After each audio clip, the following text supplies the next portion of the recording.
गुरुर्ब्रह्मा गुरुर्विष्णू गुरुर्देव महेश्वरा सद्गुरु साक्षात परब्रह्म तस्मै श्री सद्गुरुवे नमः। जय जय रघुवीर समर्थ श्रीराम समर्थ। सद्गुरु चरणांना नतमस्तक होऊन आपण या सुंदर सकाळच्या वातावरणामध्ये या निरूपणास सुरुवात करूया। मायबाप सज्जनांचं स्वागत आहे। समर्थांनी सांगितलेलं आहे, या विश्वामध्ये जर सर्वात जास्त कोणाचं भांडण जर होत असेल ना, तर ती आहे सासू आणि सून। बघा, पूर्ण या जीवांमध्ये, पूर्ण सजीवांमध्ये, या मानवजातीमध्ये जर जास्तीत जास्त कोणाचं जर भांडण होत असेल ना, भांड्याला भांड्या लागत असेल ना, तर त्या या दोघीजणी आहेत, सूनबाई आणि सासूबाई। पण समर्थांनी सांगितलेलं आहे, जेव्हा आपल्या मुलाचं नवीन लग्न होतं आणि सूनबाई आपल्या घरामध्ये येते, तेव्हा सूनबाई घरामध्ये आल्यानंतर सासूबाईने कसं वागायला पाहिजे, तेव्हा त्यांची कधीच भांडणं होणार नाही। पण या 5 गोष्टी सासूबाईने जर लक्षात ठेवल्या ना, तर सुनेशी तिचं कधीच भांडण होणार नाही। प्रत्येक सासूबाईनं जर या 5 गोष्टींचं अनुसरण जर केलं ना, तर सासूबाईनं त्यांच्या जीवनामध्ये कधीच सुनेमध्ये भांडणसुद्धा होणार नाही। आणि सासूबाई आणि सूनबाई यांचं नातं आहे ना, खूप गोड आणि प्रेमळ बनून जाईल। म्हणूनच सूनबाई अशा सासूची नेहमी सेवासुद्धा करेल, नेहमी तिची काळजीसुद्धा घेईल, कधीच तिच्यासोबत भांडण करणार नाही। आणि म्हणूनच प्रत्येक सासूबाईला माझी ही विनंती आहे की तिने हे निरूपण ऐकावं। या उतार वयामध्ये सूनबाईकडून तुम्हाला कोणत्याही प्रकारचा त्रास, कोणत्याही प्रकारचे कष्ट मिळणार नाहीत। आणि जर एखादी सूनबाई किंवा एखादा मुलगा जर हे निरूपण ऐकत असेल ना, तर त्याने त्याच्या आईला किंवा सूनबाईला, त्यांच्या सासूबाईला हे निरूपण ऐकायला द्यावं। समर्थांनी सांगितलेलं आहे, जर सासू आणि सूनबाई असते ना, यांच्यात एवढं प्रेमळ नातं होतं ना, ते कधी होतं बरं? जेव्हा सासूबाई असते ती त्या सुनेला आपल्या मुलीप्रमाणे वागवते, आणि ती सूनबाई असते ना, ती आपल्या सासूला आईप्रमाणे वागवत असते, तेव्हा त्यांच्यामध्ये गोड नातं तयार होतं। बघा, आपण एका उदाहरणाद्वारे स्पष्ट करूया। नक्की सूनबाई आणि सासूबाईचं नातं कसं असतं आणि कशा पद्धतीने आपली वागणूक असेल, तर ते जगातील सुंदर नातं होऊ शकतं। समर्थांनी सांगितलेलं आहे, एका गावामध्ये एक शेठ राहत होता। तो एक छोटा व्यापारीसुद्धा होता आणि छोटा व्यापार करायचा। त्याची एक पत्नी होती। अशा प्रकारे शेठ आणि त्याची पत्नी असे ते दोघेच होते। शेठ आणि शेठाणी यांच्यामध्ये अत्यंत प्रेम होतं। शेठ व्यापाराच्या निमित्ताने नेहमी दुसऱ्या गावामध्ये ये जा करत असे। इकडे शेठची पत्नी शेठाणी घराचं संपूर्ण भार सांभाळायची, घरातील सर्व कामं सांभाळायची, सकाळपासून संध्याकाळपर्यंत घरातील सर्व कामं ती करायची। खूपच प्रेमपूर्वक त्यांचं आयुष्य जगत होते। शेठाणीमध्ये सर्व गुण उपस्थित होते, परंतु तिच्यामध्ये एक दोष होता। तुम्हाला ही गोष्ट माहीतच असेल की या जगामध्ये कोणीही असू द्या, मग ती स्त्री असो अथवा पुरुष असो, त्यांच्यामध्ये असंख्य गुण असतात, परंतु त्यांच्यामध्ये अवगुणसुद्धा भरलेले असतात। म्हणायचा हेतू हाच आहे की ज्या मनुष्यामध्ये अधिकाधिक सद्गुण आहेत ना, तर त्यामध्ये अवगुणसुद्धा लपलेले असतात। आणि ज्या मनुष्यामध्ये असंख्य अवगुण असतात ना, तर अशा मनुष्यामध्ये सुद्धा काहीतरी गुण हे नक्कीच असू शकतात। त्याचं हे गुण कसे ओळखावं, कसं पाहावं, हे इतर लोकांवर आधारलेलं असतं। तर त्या शेठाणीमध्ये एक अवगुण होता। शेठाणी खूप भांडखोर स्वभावाची होती। जेव्हा पण शेठ व्यापारासाठी दुसऱ्या गावामध्ये किंवा राज्यामध्ये जात असे ना, आणि त्या व्यापार करून जेव्हा शेठ घरी परत असे, तेव्हा शेठाणी बघा सोबत भांडणं नसे, परंतु 2-3 दिवस व्हायचे त्यानंतर शेटाणी शेठ सोबत भांडण करायला सुरुवात करायची. कोणत्या ना कोणत्या गोष्टीवरून ती शेठसोबत भांडण करत असे आणि कोणत्या ना कोणत्या गोष्टीवरून ती नवऱ्यासोबत वादविवाद करत असे. सकाळपासून संध्याकाळपर्यंत ती शेठसोबत भांडायची, सारखी चिडचिड करायची. काही दिवसानंतर देवाच्या कृपेने शेठच्या घरी एका मुलाचा जन्म होतो आणि जेव्हा पुत्राचा जन्म होतो ना, तेव्हा शेठ आणि शेठाणी अत्यंत खुश होतात. खूपच चांगल्या प्रकारे शेठ आणि शेठाणी त्यांच्या मुलाचे पालनपोषणसुद्धा करू लागले आणि हळूहळू वेळ पुढे चालला होता. शेठचा मुलगा आता मोठा होत चालला होता आणि त्यानंतर एके दिवशी शेठ शेठाणीला म्हणाला, मी बाहेर व्यापार करण्यासाठी जातो तेव्हा अनेक प्रकारच्या समस्या निर्माण होत असतात, अनेक त्रास मला सहन करावे लागतात आणि आजकाल अधिक प्रमाणात नफा देखील होत नाही. मला नेहमी व्यापारामध्ये नुकसान सहन करावं लागत आहे आणि मला असं वाटतं की एखादा छोटा मोठा व्यापार मी इथेच आपल्या गावामध्ये करावा. तुझं या बाबतीत काय मत आहे? तेव्हा ती शेठाणी शेठला म्हणाली, ठीक आहे, तुम्ही एखादा छोटासा व्यवसाय इथेच आपल्या गावामध्ये करा, हे आपल्यासाठी सुद्धा चांगलं आहे. तुम्ही घरातच राहाल ना आणि आपल्या मुलाला थोडा वेळसुद्धा तुम्हाला देता येईल. त्यानंतर शेठने एक छोटासा व्यवसाय त्याच्या गावामध्ये सुरू केला आणि रोजच्या रोज शेठ त्याच्या व्यापारासाठी जात असे आणि संध्याकाळी जेव्हा तो परत येत असे तेव्हा शेठाणीसोबत भांडायला सुरुवात करायची. कोणत्या ना कोणत्या गोष्टीवरून ती शेठसोबत भांडण करत असे. समर्थांनी इथे सांगितलेलं आहे की ज्या घरामध्ये सकाळ संध्याकाळ नेहमी वादविवाद होत असतात ना, कोणत्या ना कोणत्या कारणाने नवरा बायकोमध्ये भांडण होत असतात, तर अशा घरामधून माता लक्ष्मी कायमस्वरूपाची निघून जाते. अशा घराची कधीच बरकत होत नाही. असं घर विनाशाच्या मार्गावर लागतो. म्हणूनच बघा, पुढे तो शेठ त्या शेठाणीला म्हणू लागला, अशी भांडण करत जाऊ नकोस, सकाळ संध्याकाळ तू माझ्यासोबत भांडू नकोस. अशा प्रकारे शेठ शेठाणीला समजावून सांगतो. तेव्हा शेठाणी शेठचं काही ऐकत नाही. ती शेठला उलट सुलट उत्तर करते आणि म्हणते, तुझे ज्ञान तुझ्या जवळच ठेव, मला समजावून सांगण्याची काहीच गरज नाही. मी जे काही करत आहे ना ते अगदी योग्यच आहे. मी स्वतः खूप शहाणी आहे, तुम्ही माझ्यापेक्षा जास्त शहाणे नाहीत. शेठाणीचं हे बोलणं ऐकल्यानंतर शेठ गप्प होतो आणि शेठ विचार करायला लागतो. बघा, किती दिवस करणार आहे ही भांडण. एक ना एक दिवस तिला अक्कल येईलच. तिला समजेल की ती जे काही वागत आहे ना ते खूप चुकीचं आहे. अशा प्रकारे शेठ त्याच्या बायकोच्या भांडणाकडे दुर्लक्ष करून त्याच्या व्यापारामध्ये व्यस्त होतो. छोटासा त्याचा व्यवसाय होता आणि गावामध्ये राहून तो त्याचा व्यवसाय करत असे.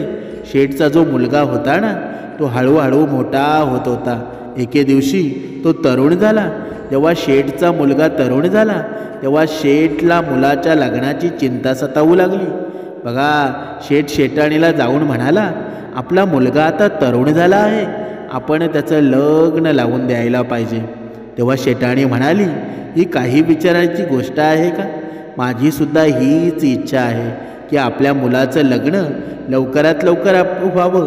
आपल्या घरामध्ये लवकरात लवकर सुनबाई यावी आणि जी सुनबाई येईल ती आपली चांगल्या प्रकारे सेवा करेल. तुम्ही लवकरात लवकर चांगली मुलगी शोधून आपल्या मुलाचं लग्न लावून द्या.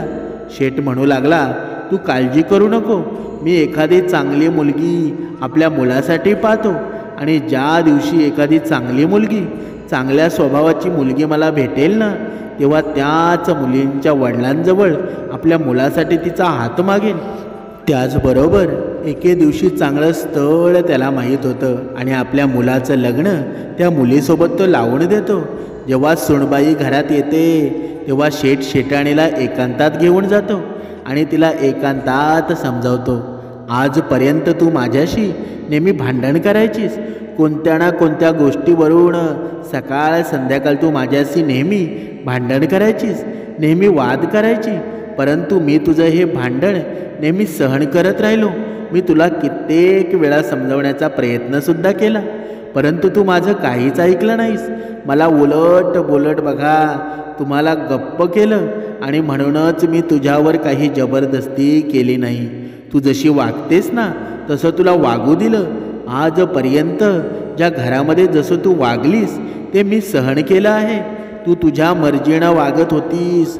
तू म्हणायचीस की आज घरामध्ये हे होईल तसं होईल. माझी मर्जी मी या घरामध्ये कधी चालवली नाही. परंतु आज मी तुला समजावून सांगतो की आज आपली सूनबाई घरी आली आहे आणि जेव्हा सूनबाई घरी येते ना तेव्हा सासूबाईचं हे कर्तव्य असतात. हे मी आज तुला सांगणार आहे.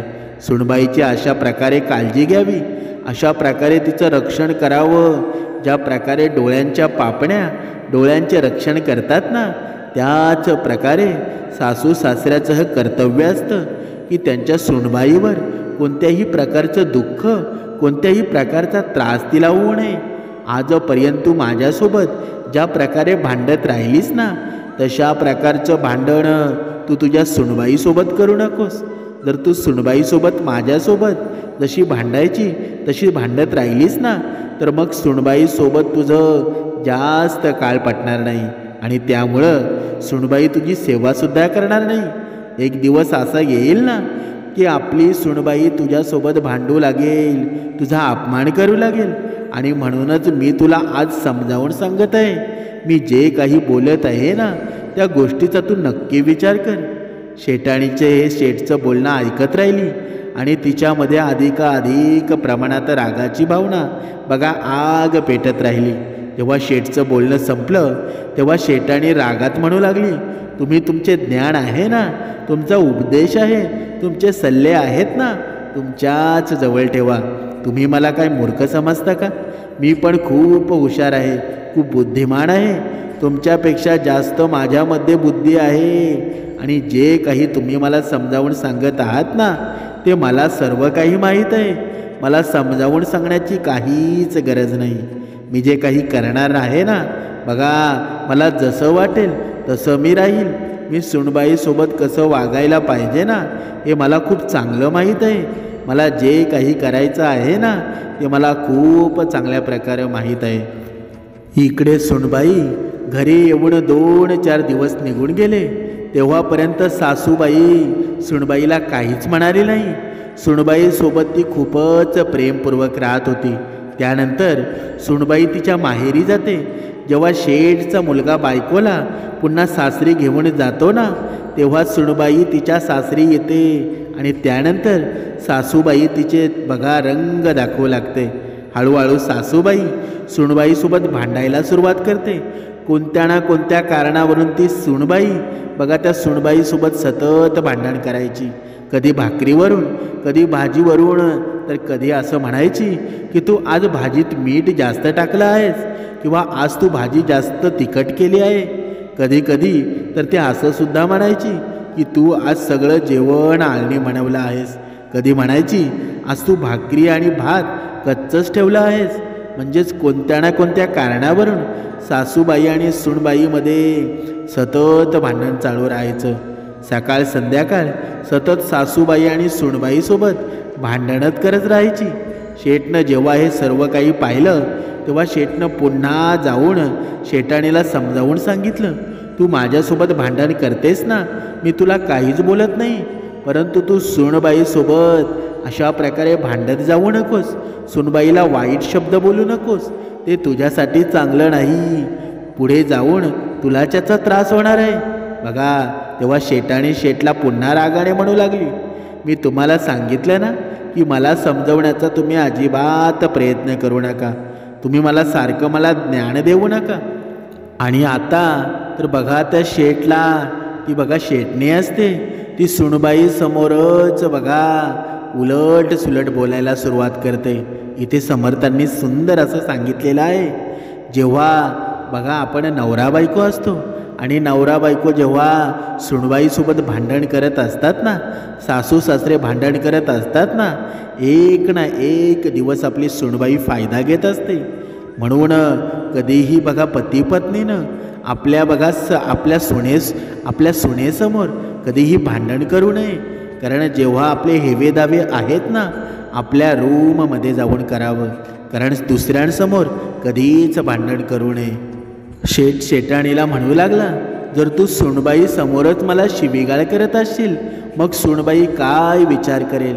ती विचार करेल की आमची कसली सासूबाई आहे जी वडिलांसमान असणाऱ्या माझ्या सासऱ्याचा अपमान करत आहे, त्यांना शिवीगाळ करत आहे. तुझ्यासाठी पुढे हानिकारक होणार आहे. आणि म्हणूनच सुनबाई समोर मला अपमानित करू नकोस. परंतु असं म्हणतात ना का बघा, जी चांगल्या स्वभावाची माणसं असतात ना, बघा जी वाईट स्वभावाची माणसं असतात, मग ते स्त्री असो अथवा पुरुष असो, ते त्यांच्या सवयी कधी सोडू शकत नाही. शेटाणीच्या डोक्यामध्ये शेठ जे काही समजावून सांगत होते ना, ते तिच्या डोक्यामध्ये घुसत नव्हतं. ती शेठचं बोलणं ऐकल्याचं न ऐकल्याचं करत असे. सासूबाई सुनबाईसोबत रोजच्या रोज भांडण करत असे. त्यामुळे आता सुनबाई विचार करू लागली की या घरामध्ये माझं आयुष्य मी कसं घालवणार बरं?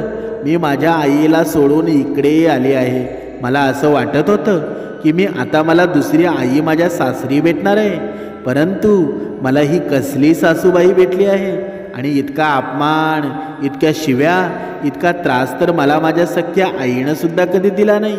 माझी ही सासूबाई आहे ना, मला अशा प्रकारे अपमानित करत असते ना, माझ्यासोबत अशा प्रकारे भांडण करत असते, मग मी माझं आयुष्य कसं जगणार बरं?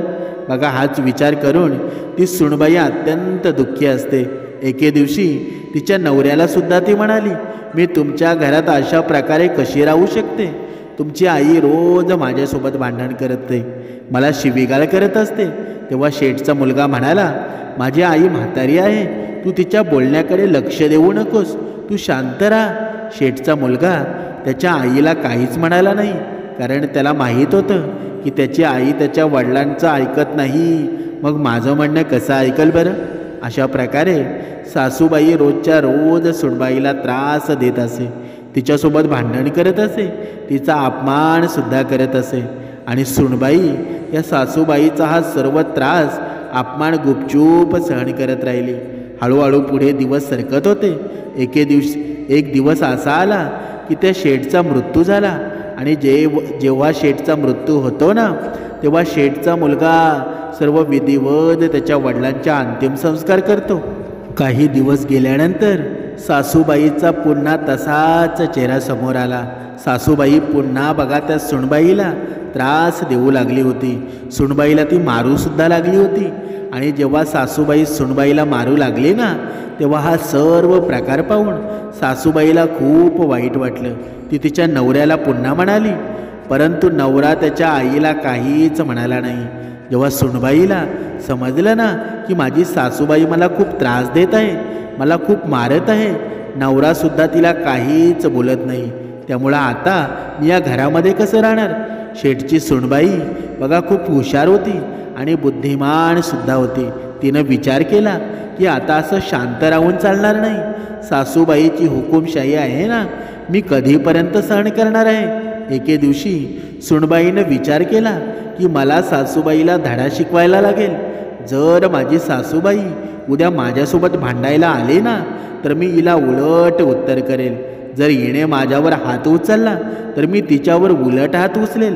आणि जर मी असं केलं ना, तर मी घरामध्ये जगू शकेल, नाहीतर मला आत्महत्या करण्याशिवाय किंवा हे घर सोडून जाण्याशिवाय दुसरा कोणताही पर्याय नाही.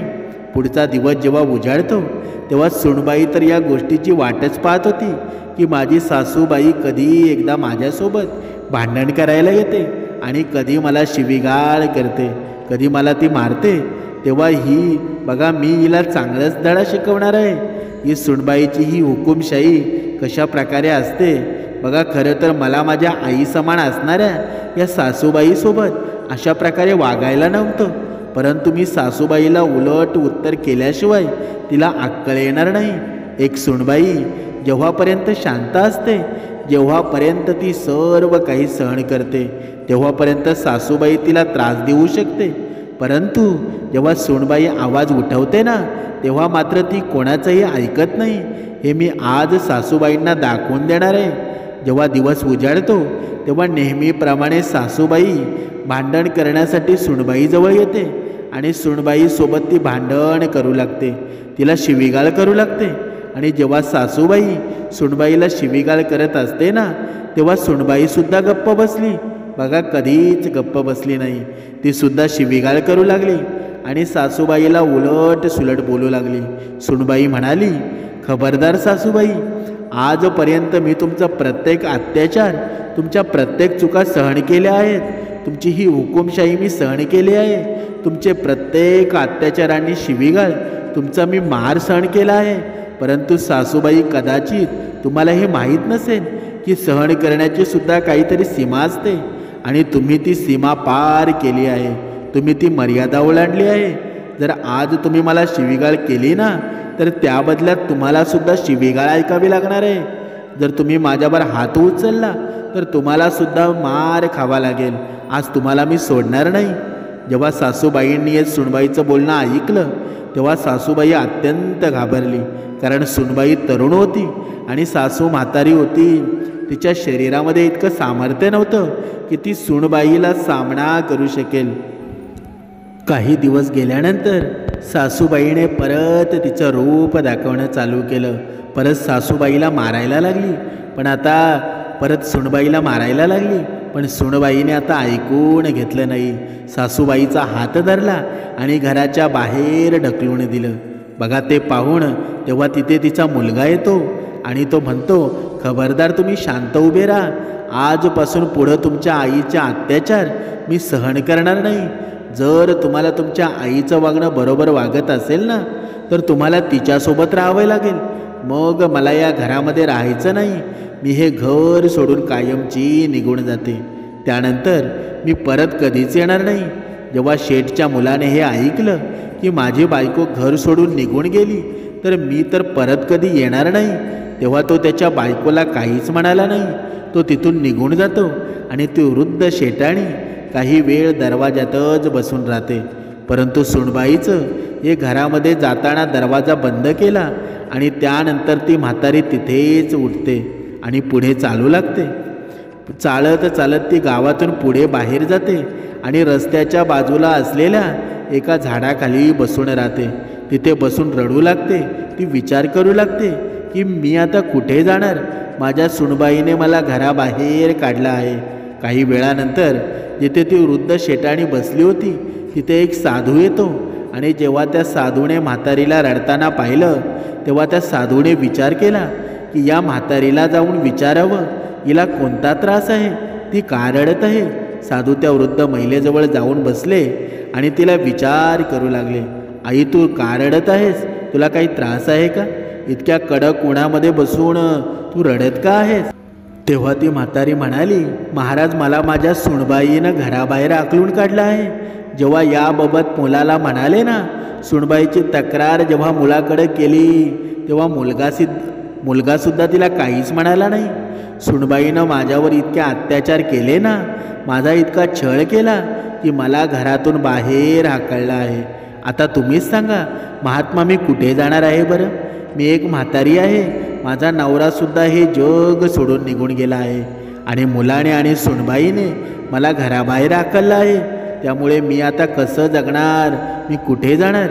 त्या वृद्ध शेटाणीचं हे बोलणं ऐकल्यानंतर ते साधू त्या शेटाणीकडे नीट बघतात आणि म्हणतात, या आई, तू काहीतरी चूक केली असशील. विनाकारण तुझी सुनबाई तुला घराबाहेर हाकलून का देईल बरं? तू काही ना काही नक्कीच केला असशील. तेव्हा ती म्हातारी म्हणू लागली, नाही महात्मा, मी कोणतीही चूक केली नाही. साधू म्हणाले, नाही, माझ्या तुझ्या बोलण्यावर विश्वास नाही. चूक नसताना कुठलीही सुनबाई तिच्या सासूला घराबाहेर काढूच शकत नाही.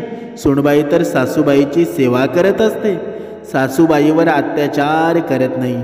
त्याचं सासूबाईला घराबाहेर काढलं जातं. त्या सासूबाई सुनबाईवर अत्याचार करत असतात आणि म्हणूनच मला असं वाटत आहे की तू तुझ्या सुनेसोबत काहीतरी चुकीचं वागला असशील, तिचा तू छळ केला असशील आणि म्हणूनच तुझी ही अवस्था झाली आहे. बघा, ती शेटाणी साधूचं ते बोलणं अजिबात ऐकत नव्हती. ती खोटं बोलत होती की मी काही चूक केली नाही. ते साधू बुद्धिमान होते. साधू म्हणाले, ठीक आहे, तू असं म्हणत आहेस ना की तू तुझ्या सुनेसोबत काही चुकीचं केलं नाहीस, चांगली गोष्ट आहे. मी तुझ्यावर विश्वास ठेवतो. परंतु मी तुला 5 ज्ञानाच्या गोष्टी सांगतो. आणि या 5 गोष्टी आहेत ना, जगामध्ये जी पण सासू ऐकेल आणि तिच्या जीवनामध्ये या 5 गोष्टींचं अनुसरण करेल ना, तर अशी सासूबाई तिच्या सूनबाईची नेहमी प्रिय बनून राहते. सूनबाई तिच्यावर अत्यंत प्रेम करते, खूप मनोभावे तिची सेवा करते. त्यामुळं आनंदाने सासू सासऱ्याचं हे वृद्ध पण व्यतीत होईल.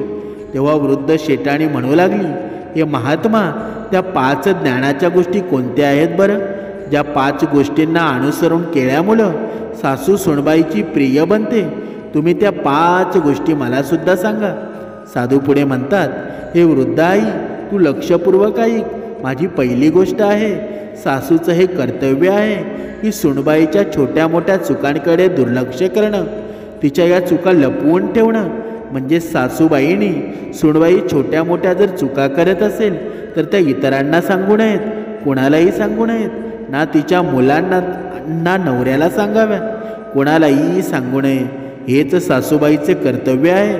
तुम्ही आजकालच्या या सासूबाईबद्दल पाहिलं असेल, जर सुनबाईने एखादी छोटी मोठी चूक केली तर सासूबाई सुनबाईची ती छोटीशी चूक पूर्ण कुटुंबामध्ये पसरवत असते.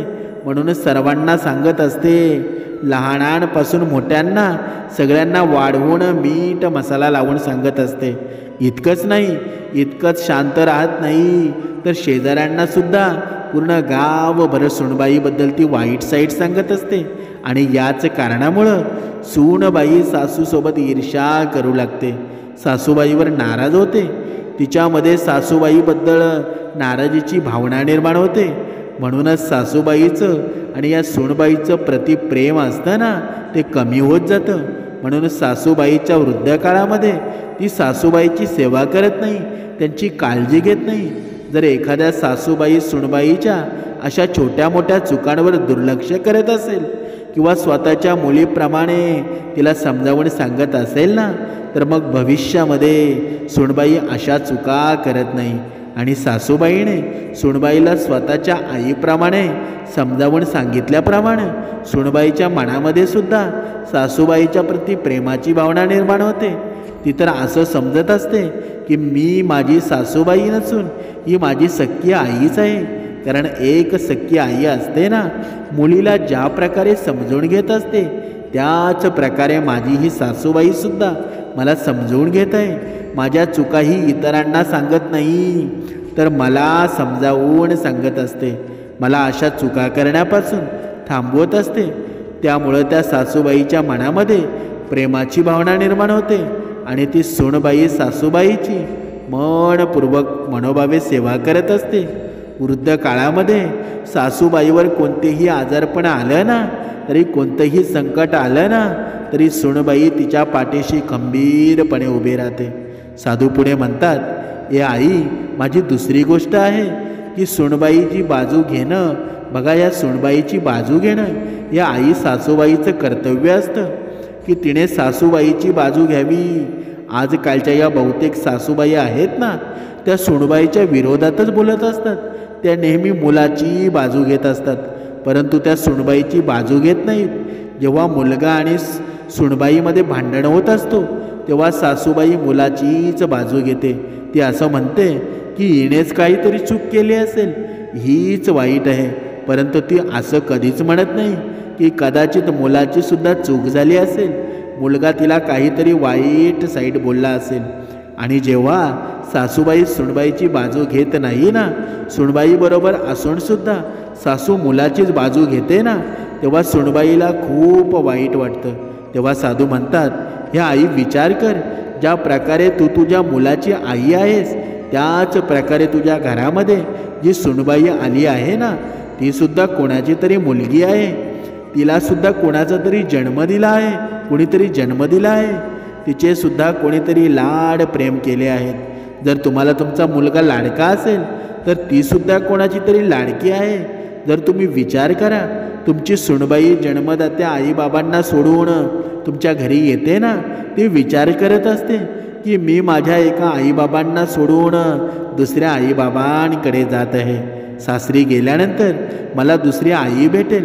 परंतु जेव्हा सासरी गेल्यावर सासूबाई सुनबाईची चूक नसताना सुद्धा तिच्या मुलाची बाजू घेत असते ना, तेव्हा त्या सूनबाईला खूप वाईट वाटतं. आणि यामुळं सूनबाईचं सासूबद्दलचं प्रेम आहे ना, ते हळूहळू कमी होऊ लागतं. साधू पुढे म्हणतात, हे आई, तिसरी गोष्ट ही आहे की सूनबाईला स्वातंत्र्य देणं. तुम्ही पाहिलं असेल, खूप साऱ्या सासूबाई अशा असतात ज्या त्यांच्या सूनबाईला स्वातंत्र्य कधीच देत नाही. जर सूनबाईला बाजारात जायचं असेल ना आणि सूनबाई सासूबाईला म्हणत असेल ना, आई जरा मी बाजारात जाऊन येते, मला काहीतरी वस्तू खरेदी करायची असते, तेव्हा सासूबाई सूनबाईला धमकावते आणि म्हणते की नाही नाही, तू स्वतः बाजारात जाणार नाही. तुला जे काही हवं आहे ना ते तू नवऱ्याला सांग, तो तुला आणून देईल, नाहीतर मला सांग, मी तुला आणून देते. किंवा जर सूनबाईला माहेरी जायचं असेल तर ती सासूबाईला थांबवते आणि म्हणते की नाही, तू माहेरी जाणार नाहीस, तू इथेच राहणार, रोजच्या रोज उठसट तुला लगेच माहेरी जायचं असतं. तर जी सासूबाई सूनबाईला कुठेही जाऊ देत नाही ना, तिच्या मनाप्रमाणे वागू देत नाही, तेव्हा त्या सूनबाईच्या मनामध्ये सासूबाईप्रती मान सन्मान कमी होऊ लागतो. ती सूनबाईला स्वतःची दुश्मन समजू लागते आणि सूनबाई सासूबाईचा तिरस्कार करू लागते. त्यामुळं सूनबाई आणि सासूबाईची कधीच सेवा करत नाही. आता साधू पुढे म्हणतात, ही आई माझी चौथी गोष्ट आहे की सूनबाईसोबत वेळ घालवणं. या आई सासूबाईचं हे कर्तव्य असतं की तिने तिच्या सूनबाईसोबत वेळ घालवायला हवा. कारण सूनबाईची सुद्धा एक इच्छा असते की सासूबाईने तिच्यासोबत काही वेळ घालवावा आणि त्यांच्या मनात जे काही असेल ना ते सूनबाईसोबत शेअर करावं. सूनबाईसुद्धा तिच्या मनात जे काही असेल ते सासूबाईसोबत शेअर करावं. आणि जी सासूबाई तिच्या सूनबाईसोबत वेळ घालवत असते, तिच्यासोबत गप्पा मारत असते, तेव्हा ती सूनबाईसुद्धा तिच्या मनात जे काही असतं ना ते सासूबाईला सांगत असते. आणि यामुळं सूनबाई आणि सासूबाई प्रति प्रेम वाढू लागतं. आणि त्यामुळं वृद्ध काळामध्ये सूनबाई आणि सासूबाईची चांगल्या प्रकारे सेवा करते. आणि जी सासूबाई सूनबाईसोबत वेळ व्यतीत करत नाही ना, गप्पा मारत नाही, तेव्हा ती सूनबाई तिच्या सासूचा तिरस्कार करू लागते. आणि कधीकधी सूनबाई चुकीच्या मार्गाला सुद्धा लागू शकते, कारण तिला तिथे कोणी समजवणारा नसतो. नवरा तर सकाळी त्याच्या कामावर निघून जातो आणि संध्याकाळी परत येत असतो. दिवसभर सासू सासरे घरी असतात आणि लग्नापूर्वी जेव्हा मुलगी माहेरी असते तेव्हा तिला समजवणारे तिच्या आईवडील असतात. परंतु जेव्हा लग्न होऊन ती सासरी येते ना, तेव्हा ती कशी वागते, काय करत असते, या गोष्टीकडे तिच्या आईवडिलांचं लक्ष नसतं आणि या गोष्टीकडे फक्त सासू सासऱ्यांचं लक्ष असतं. मग सासू सासऱ्यांचं हे कर्तव्य आहे की त्यांनी जर सूनबाईला चुकीचं वागत असेल तर तिच्यावर राग न करता तिला समजावून सांगायला हवं. पुढे साधू म्हणतात, आई, ही पाचवी गोष्ट आहे की तुझ्या मुलाला स्वातंत्र्य देणं. एका आईचा हा धर्म आहे की कर्तव्य आहे की तिने तिच्या मुलाला सुद्धा स्वातंत्र्य द्यायला हवं. काही आया अशा असतात ज्या त्यांच्या मुलाला स्वातंत्र्य कधीच देत नाही. मुलगा जर पैसे कमावून आणत असेल ना, तेव्हा त्या आई मुलाकडून सर्व पैसे घेतात, त्या मुलाकडे काही पैसे शिल्लक ठेवत नाही. ज्यामुळे तो मुलगा असतो ना, बायकोच्या आणि त्याच्या इच्छा पूर्ण करू शकत नाही. त्यामुळं असं कुठल्याही आईनं मुलासोबत करू नये. त्याचबरोबर मुलगा आणि सुनबाईमध्ये भांडणं होत असतील, दुश्मनी वाढत असेल, तर अशा प्रकारचं कोणतंही कार्य सासूबाईने किंवा सासऱ्यांनी करू नये. आईचं हे कर्तव्य आहे की त्यांनी त्यांच्या मुलाला स्वातंत्र्य द्यावं, ज्यामुळे मुलगा बायकोच्या इच्छा पूर्ण करू शकेल आणि तिला फिरायला घेऊन जाऊ शकेल. आणि हेच एका आईचं कर्तव्य आहे. जेव्हा साधू महाराजांनी या 5 गोष्टी त्या वृद्ध शेटाणीला सांगितल्या, तेव्हा ती शेटाणी डोक्याला हात लावून रडू लागली. तिला तिच्या कृत्याचा पश्चाताप वाटू लागला. आणि त्यानंतर ती वृद्ध शेटाणी साधू महाराजांना म्हणते, हे महात्मा, तुम्ही मला ज्या 5 गोष्टी सांगितल्या आहेत ना, त्या 5 गोष्टींपैकी एकसुद्धा गोष्ट माझ्याजवळ नाही. मी कधीच माझ्या सुनबाईच्या छोट्या मोठ्या चुकांकडे दुर्लक्ष केलं नाही आणि तिला समजावूनही सांगितलं नाही. त्याचबरोबर मी माझ्या सुनबाईची बाजूसुद्धा घेतली नाही. मी कधीच माझ्या सुनबाईला स्वातंत्र्य दिलं नाही. मी कधीच माझ्या सुनबाईसोबत गप्पासुद्धा मारल्या नाहीत. बघा, तिच्यासोबत वेळसुद्धा व्यतीत केला नाही. आणि मी माझ्या मुलालासुद्धा नेहमी माझ्या मुठीत ठेवण्याचा प्रयत्न केला. त्याला कधीच स्वातंत्र्य दिलं नाही. आणि या 5 गोष्टी माझ्यामध्ये नाहीत. आणि त्याचा परिणाम हा झाला की माझ्या सुनेने मला आज घरातून हाकलून बाहेर काढलं. मी माझ्या कर्माची शिक्षा आहे. आता ती वृद्ध शेटाणी तिच्या कृत्यावर बसून रडू लागली. त्यानंतर ते साधू तिला समजावत म्हणाले, या आई, तू काळजी करू नकोस. तू तुझ्या घरी जा आणि सासूबाईची माफी माग. सासूबाई म्हणते, हो मी असंच करणार. मी आता घरी जाते आणि माझ्या सुनेची माफी मागते. आणि तुम्ही सांगितलेल्या या 5 गोष्टी आहेत ना, त्या लक्षात ठेवील.